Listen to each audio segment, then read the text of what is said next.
Είμαστε μαζί με τον κύριο Παπαϊωσήφ. Καλησπέρα σας. Καλησπέρα και εσάς. Στο Ανάδειξέ το ήρθατε με την αρετή της απάθειας.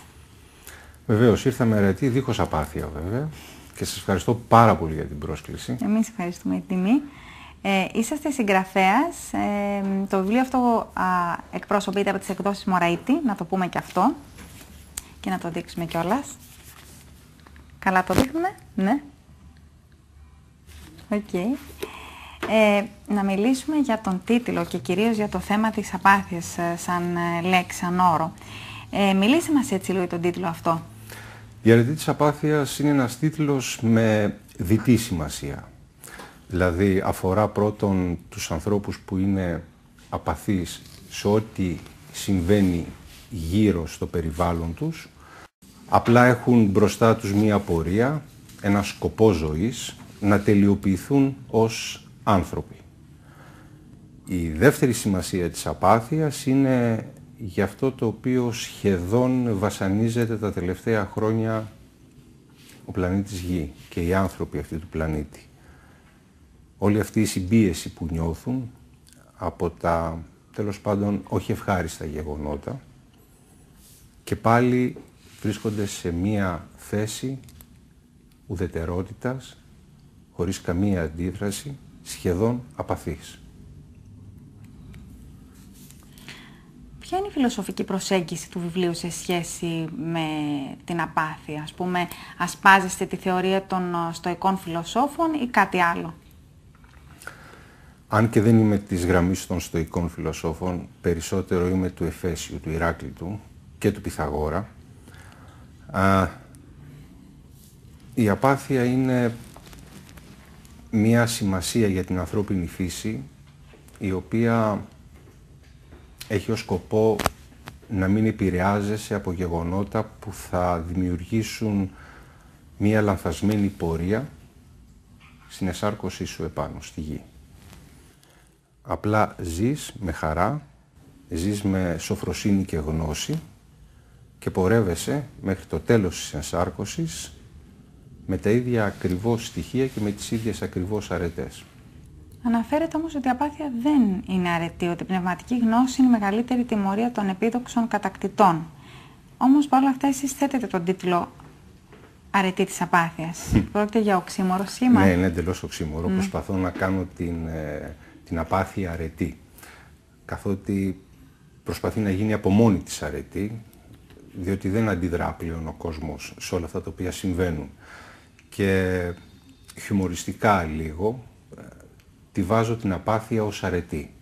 Βεβαίως, δεν είναι αρετή η απάθεια.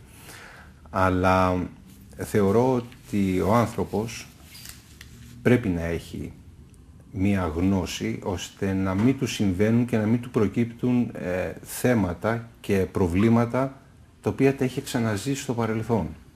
Δηλαδή, το να γνωρίζει καλά την ιστορία του, θεωρώ ότι δεν θα ξαναπέσει στο ίδιο λάθος. Η απάθεια όμως, το ότι δεν γνωρίζει την ιστορία του, δεν γνωρίζει τη γλώσσα του, τον οδηγεί μέσα σε ατραπούς οι οποίοι είναι αδιέξοδοι. Με αποτέλεσμα να τα ζει και να τα ξαναζεί. Θα μας μιλήσετε και λίγο για τα θέματα που θίγει το βιβλίο, διαβάζοντάς μας και ένα σχετικό απόσπασμα. Δεν απόμεινε δύναμη στους ανθρώπους. Σκόρπισαν, χάθηκαν. Στέγνωσε η ανθρώπινη ψυχή, άδειασε. Η σκέψη μας, ναρκισσιστική, πνίγεται στις νεφελοκοκυγίες των υψηλών νοημάτων. Λόγια, μόνο λόγια και ουσία μηδέν. Απολέσαμε τη μεταφυσική μας επαφή, τις πηγές μας. Αρνούμεθα αφλίαρα να αναλάβουμε τις ευθύνες μας.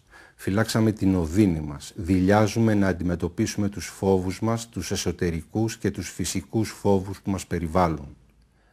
Ψάχνουμε εναγωνίως για δεκανίκια να στηρίξουν το βάρος της ανοησίας μας, να κρυφτούμε και όταν τα ανακαλύψουμε βολευόμαστε και πεισματικά τα επερασπιζόμεστα. Απίθμενα τα βάσανα, βήθιος ο πόνος, συνεχόμενη η αμφιβολία, ελάχιστη χαρά για μια τόσο μικρή διάρκεια ζωής. Ας πούμε πρώτα για τον υλικό θάνατο. Τι είναι? Εκπαίδευση. Και ο πνευματικός θάνατος, το τέλος, η ανυπαρξία της ανθρώπινης φύσης. Δηλαδή, σκέψου το εφήμερο και το αιώνιο σε πλήρη εναρμόνιση. Το εφήμερο εξαντλείται, διαλύεται, χάνεται και το αιώνιο δημιουργεί ένα άλλο, ένα διαφορετικό από το προηγούμενο, χρησιμοποιώντας τη γνώση του παλιού για να καλυτερεύσει το παρόν, το τώρα. Εάν σας κατάλαβα καλά, κυρία Δέζα, δεν μπορεί να φτιαχτεί ένα νέο δίχως γνώση από το παρελθόν. Χρειάζεται να υπάρχει η γνώση για να δημιουργεί. Μπορεί και όχι. Αλλά δεν θα είναι συγγενές με το προηγούμενο, εάν δεν υπάρχει γνώση. Θα είναι κάτι το διαφορετικό που θα φθαρεί και αυτό. Θα διαλυθεί και θα χαθεί περιμένοντας να αναγεννηθεί καλύτερο από πριν.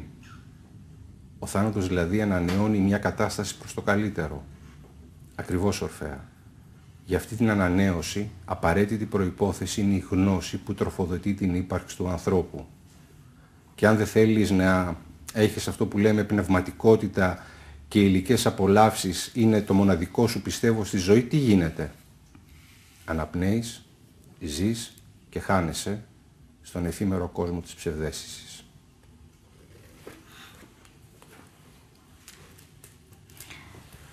Δεν ξέρω αν μπορώ να πω κάτι άλλο μετά από αυτό.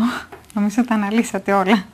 Διαβάζουμε επίσης εδώ και σε μια συνέντευξη που δώσατε στην εφημερίδα Το Χωνί, ότι αφορμή ώστε να αρχίσετε να πλάθετε αυτό το βιβλίο αποτέλεσε ο λόγος που εκφώνησε ο ποιητής Γιώργος Σεφέρης το 1963 για την παραλαβή του βραβείου Νόμπελ για το έργο του. Μάλιστα. Θέλετε να μας μιλήσετε και γι' αυτό? Βεβαίως. Το μυθιστόρημα ξεκινάει ακριβώς το 1964. Είναι Φεβρουάριος του 1964. Είναι 3 μήνες μετά που έχει παραλάβει ο Σεφέρης το βραβείο Νόμπελ. Είναι περίπου 4 μήνες, 3,5 μήνες που έχει δολοφονηθεί ο πρόεδρος των ΗΠΑ στο Ντάλλας, ο Τζον Κέννεντι. Ένας χρόνος μετά από τη δολοφονία του Γρηγορίου Λαμπράκη και 1 εβδομάδα ακριβώς πριν τις τελευταίες ελληνικές βουλευτικές εκλογές για τη χώρα. Μετά ήρθε η επταετία της δικτατορίας. Ο λόγος του Σεφέρη τον είχα διαβάσει πριν αρκετά χρόνια, τον κράτησα στο αρχείο μου μέσα και συνέβη ένα γεγονός πριν από 4 χρόνια περίπου και τον ξαναδιάβασα. Και διαβάζοντάς τον μου ήρθε ακριβώς να δημιουργήσω ένα μυθιστόρημα πάνω εκεί. Κάτι τελευταίο που θα θέλατε να μοιραστείτε μαζί μας μέσα από όλη αυτή την περιήγηση στην αρετή της απάθειας? Ναι, είναι ένα μυθιστόρημα το οποίο κινείται μέσα σε 2 δρόμους. Στο φυσικό δρόμο και στον δρόμο που εμείς οι απλοί άνθρωποι λέμε μη ορατό, στο φανταστικό κομμάτι. Αλλά όχι τόσο φανταστικό. Μια φαντασία η οποία παίρνει δράση και ζωή στον πραγματικό κόσμο, καθότι ο ήρωας έρχεται αντιμέτωπος με αρκετά γεγονότα και συμβάντα, τα οποία προσπαθεί να συνειδητοποιήσει την αξία της ύπαρξης, αλλά και τι θέλει εδώ σε αυτόν τον πλανήτη. Ποια είναι η θέση του και τι πρέπει να κάνει. Η απάθεια λοιπόν δεν είναι αρετή. Να σε ευχαριστήσουμε για αυτή την πολύ ωραία συνέντευξη. Να προτείνουμε ό,τι καλύτερο και καλοτάξιτο να είναι. Και κάτι τελευταίο έτσι να μας πείτε και να κλείσουμε. Ως τελευταίο θα ήθελα ένα απέραντο ευχαριστώ για τη φιλοξενία σας, για την πολύ ωραία εκπομπή την οποία έχετε και σας ευχαριστώ μέσα από την ψυχή μου και μέσα από την καρδιά μου. Εμείς ευχαριστούμε. Η απάθεια λοιπόν δεν είναι αρετή. Με αυτό κλείνουμε.